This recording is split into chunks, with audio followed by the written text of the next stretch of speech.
Houses today are sleek, smart, and full of modern gadgetry, but design choices in the 70s? Ooh, baby, that was a different ballgame altogether. Join me today as we break down some of the weirdest design choices and philosophies of the 70s. Hidden beneath nostalgia's glow lies a decade of questionable design choices. Nothing screams the 1970s more than shag carpeting. Thick, high pile, and boldly colored, it was a fixture in countless homes. Families would sink their feet into it, believing that it added a sense of luxury and comfort to living rooms, bedrooms, and even hallways. Oh, the texture was soft, but it was also notorious for trapping everything. We're talking dust, crumbs, pet hair, and smells that no vacuum could ever fully conquer. Manufacturers marketed shag as glamorous, tying it to images of celebrities lounging in plush dens or stylish young couples decorating their first homes. For a minute, it worked, and it even became a status symbol, a sign that you were keeping up with the decade's bold trends. But as the years moved on, reality set in. Cleaning was a nightmare, stains were permanent, and the once vibrant colors faded into dingy reminders of a fad gone horribly wrong. By the 1980s, shag carpeting was no longer chic. It became a punchline, a decorating mistake people were desperate to rip out and get rid of. Now, if the carpets didn't shock you, oh, the kitchens, they certainly will. Few images capture the essence of the 70s design aesthetic better than kitchens drenched in avocado green and harvest gold. These earth tones were marketed as natural, calming, and modern, meant to bring the warmth of nature indoors. Refrigerators, stoves, and even dishwashers arrived in these shades, matched by cabinets and countertops that turned entire rooms into monotone green or mustard yellow boxes. At first, it felt daring and stylish. Families proudly showed off their modern kitchens as the height of suburban sophistication. But as trends shifted, these bold choices revealed their downside. Unlike neutral whites or timeless stainless steel, avocado and harvest gold aged poorly. The tones dulled over time, making kitchens appear dark, dated, and heavy. By the 1980s, what once felt trendy had become a design nightmare. People tore out cabinets, repainted appliances, and joked about the ugly kitchens they grew up with. Now, these colors are remembered fondly by some, but mostly as icons of regrettable design choices. Look before you leap, because the 70s, living rooms had levels. The conversation pit, also known as the sunken living room, was a bold architectural statement in the 70s. Designers envisioned it as the ultimate social space, a recessed area filled with wraparound couches where family and friends could gather closer together. The lowered floor created intimacy, a kind of built-in stage where people could laugh, debate, or watch television from a cozy nest.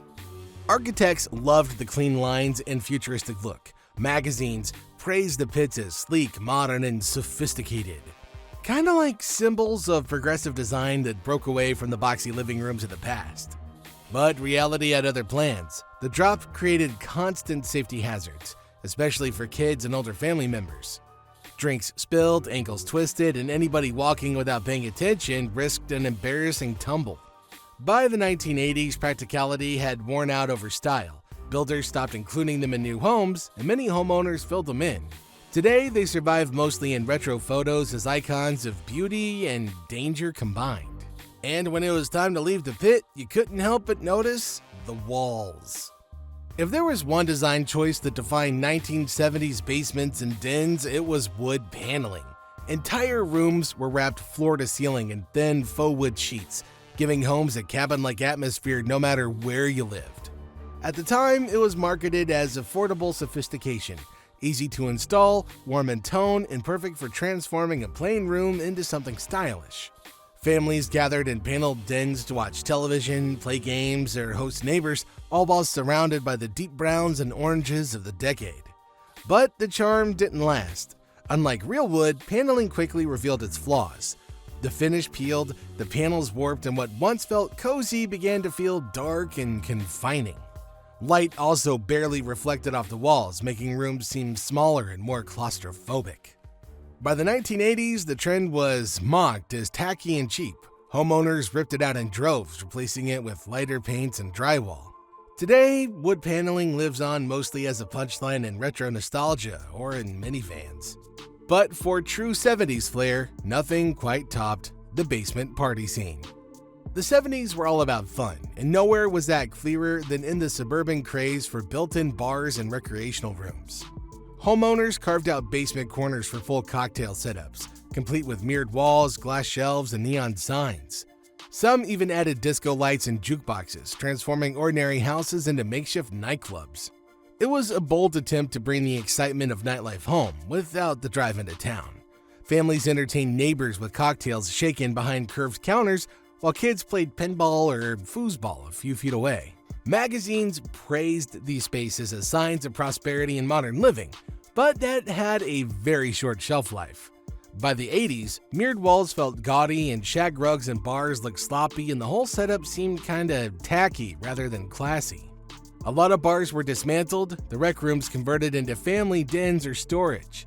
Today, photos of these sparkling basement bars are equal parts cringeworthy and charming symbols of a decade that loved to party hard. And if the basement felt pretty wild, the bathroom took things to another level. Bathrooms of the 70s were anything but subtle. Instead of today's neutral whites and grays, the decade reveled in bold hues. Think pink toilets, baby blue sinks, and tubs in shades of pea green or mustard yellow. Walking into one felt like stepping into a pastel rainbow, and for a brief moment, homeowners considered it modern and stylish. Manufacturers encouraged the craze, selling entire bathroom sets in matching colors so that every fixture coordinated perfectly. But the strangest choice of all was carpeting in bathrooms. Plush, moisture-absorbing rugs stretched wall-to-wall around tubs and toilets. The idea was to add comfort and warmth to an otherwise cold, tiled space. In practice, it became a disaster. Carpet absorbed water, smells, and stains, turning bathrooms into breeding grounds for mold and bacteria. What sounded cozy quickly proved unsanitary and hard to maintain. By the 1980s, homeowners had learned their lesson, ripping out colored fixtures and soggy carpets. Today, these bathrooms are remembered mostly with a mix of disbelief and humor. And just when homes couldn't get stranger, the future arrived indoors. The 1970s were obsessed with the idea of living in the future, and homes reflected that fascination with the wave of so-called futuristic gimmicks. I'm talking intercom systems popping up in hallways and kitchens. They promised instant communication across the house.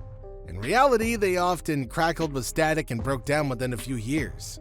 Conversation couches curved, space-age seating designed for group chats looked sleek in magazines, but took up awkward amounts of space in real homes. And then came the appliances. Countertop gadgets with flashing lights, strange cooking contraptions, and even built-in stereo consoles hidden in walls. Every invention carried the same promise: life would feel high-tech and effortless. But the shine wore off rather quickly. Maintenance was expensive, functions were clunky, and the future aged far faster than expected. By the 1980s, most of these gimmicks were abandoned or straight ripped out, replaced by simpler, more reliable designs. Today, they stand as quirky reminders of a decade that dreamed big but delivered oddly. If you could bring back one strange 70s home feature, what would it be?